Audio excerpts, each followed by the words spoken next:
পোলাও, বিরিয়ানি বা খিচুড়ি যে কোনো কিছুর সাথে কাবাব হলে কিন্তু একদম জমে যায়।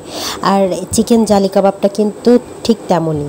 এই জালি কাবাবটা এত মজা হয়েছিল, তাই ভাবলাম যে আপনাদের সাথে এই রেসিপিটা শেয়ার করি। আর আমার কাছে চিকেন জালি কাবাবটা কিন্তু অন্যান্য কাবাবের চাইতে বেশি মজা লাগে। তাহলে চলুন আমরা রান্নাঘরে চলে যাই। আমি এখানে মুরগির বুকের এক পাশের মাংস নিয়েছি, আর এটা আমি বেশ সুন্দর করে ধুয়ে এটাকে চিপে আমি ছাঁকনিতে ছেঁকে নিয়েছি। একদম পানি একদম শুকিয়ে ফেলেছি, যাতে মুরগির প্রত্যেকটা পিসের সাথে যাতে পানি না থাকে, একদম সব কিছু যাতে শুকনো থাকে। শুকনো হলে পরে এটাকে ব্লেন্ডারে ব্লেন্ড করতে অনেক সুবিধা হয়। আর আমার এখানে প্রত্যেকটা পিসগুলো একদম শুকনো হয়েছিল, এজন্য আমি ব্লেন্ডারে ব্লেন্ড করে নিয়েছি। এই তো আমার কিমা করা রেডি। এখন এখানে মশলা দিব। একে একে আমি প্রথমে একটু আদা রসুন বাটা দিব, তারপরে দিব কাবাব মশলা, এখানে হাফ চা চামচের মতো দিব। এখানে বেশি দিব না আমি, যেহেতু আমার মুরগির বুকের মাংসটাই অল্প। আর এখানে দিব হাফ চা চামচের মতো গোলমরিচের গুঁড়া, কালো গোলমরিচের গুঁড়া, তারপরে হাফ চা চামচ লাল মরিচের গুঁড়া। আর এখানে দিব 3 থেকে 4টা কাঁচামরিচ কুচি। ঝালের ব্যাপারে বলবো, যে যেমন ঝাল খায় তেমন ঝাল দিতে পারে। আর এখানে আমি কেওড়া জল দিয়ে দিয়েছি সামান্য পরিমাণে, দিয়েছি 1 চা চামচের মতো টমেটো সস। আর এখানে দিয়ে দেবো পাউরুটি। এখানে আমি ব্লেন্ডারে ব্লেন্ড করে নিয়েছি। চিকেন যতটুকু হবে ঠিক ততটুকুই আমি পাউরুটি দিয়েছি, আমি বেশি দেইনি আবার কমও দেইনি। এখানে আমি পুদিনা পাতা কুচি দিয়েছি 1 মুঠো, আর এখানে দিয়েছি পেঁয়াজ বেরেস্তা করা 1 মুঠ,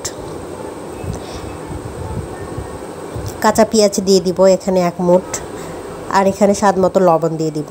দিয়ে এটাকে বেশ সুন্দর করে মাখিয়ে নিব, একদম পুরো মশলা যাতে মেখে যায় চিকেনের সঙ্গে, আমি সেইভাবে একদম মাখিয়ে নিব। এটা আসলে কাবাব কিন্তু খেতে সব কিছুর সাথেই মজা লাগে, এমনি খেতেও যেমন মজা লাগে ঠিক তেমনি পোলাও, ভাত, খিচুড়ি যে কোনো কিছুর সাথে কিন্তু খেতে অনেক ভালো লাগে।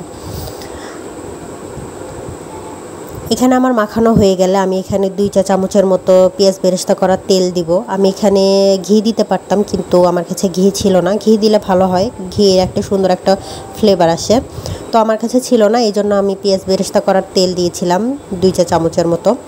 এরপর এখন আমি এই কিমাগুলো আমি অল্প অল্প করে হাতে নিব, নিয়ে এটাকে কাবাবের মতো করে বানাবো, কাবাবের শেপ দিব। আমি এখানে ফ্রেশ পাউরুটি ব্রেড ক্রাম করে নিয়েছি, কারণ যেহেতু আমার কাছে পাউরুটি ছিল, যার কারণে আমি এখানে ব্রেড ক্রামটা বাসায় করেছি।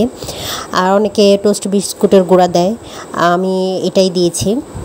দিয়ে এটাকে আমি গড়িয়ে নিব, কাবাবটা ব্রেড ক্রামে গড়িয়ে নিয়ে 2 হাতের তালুতে চাপ দিয়ে একদম কাবাবের শেপ করে ফেলবো।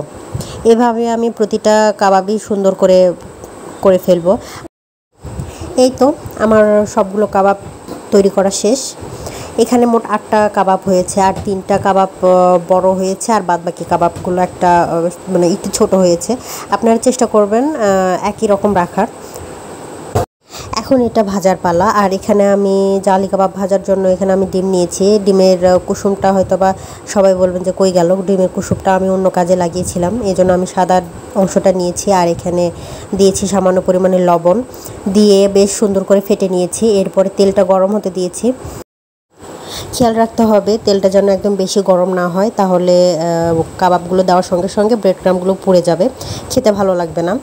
আর এখানে আমি সবগুলো দিয়ে দিয়েছি, সবগুলো না, আমার যা লাগবে আমি তাই দিয়েছি। দিয়ে এটাকে সুন্দর করে লাল লাল করে ভেজে নিব, নিয়ে এটাকে নামিয়ে ফেলবো। আর এইভাবে কিন্তু আপনি বাসায় সুন্দর করে জালি কাবাব তৈরি করতে পারেন এবং সবাইকে কিন্তু খাওয়াতে পারেন। ভিডিওটা কেমন লাগলো কমেন্টে কিন্তু অবশ্যই জানাতে ভুলবেন না। ধন্যবাদ।